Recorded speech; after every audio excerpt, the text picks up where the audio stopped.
الفنانة المصرية لبنى عبد العزيز،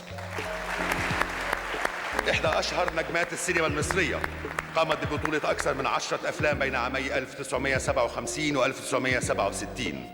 حصلت على درجة الماجستير في الفلسفة والصحافة من الجامعة الأمريكية بالقاهرة، ودرست الدراما في الأكاديمية الملكية للفنون الدرامية بلندن، وهي صاحبة برنامج إذاعي شهير للأطفال باللغة الإنجليزية في الإذاعة المصرية.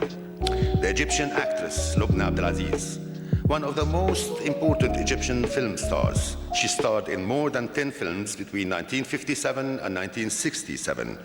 She earned her master's in philosophy and journalism at the American University in Cairo and studied drama in the Royal Academy of Dramatic Arts in London.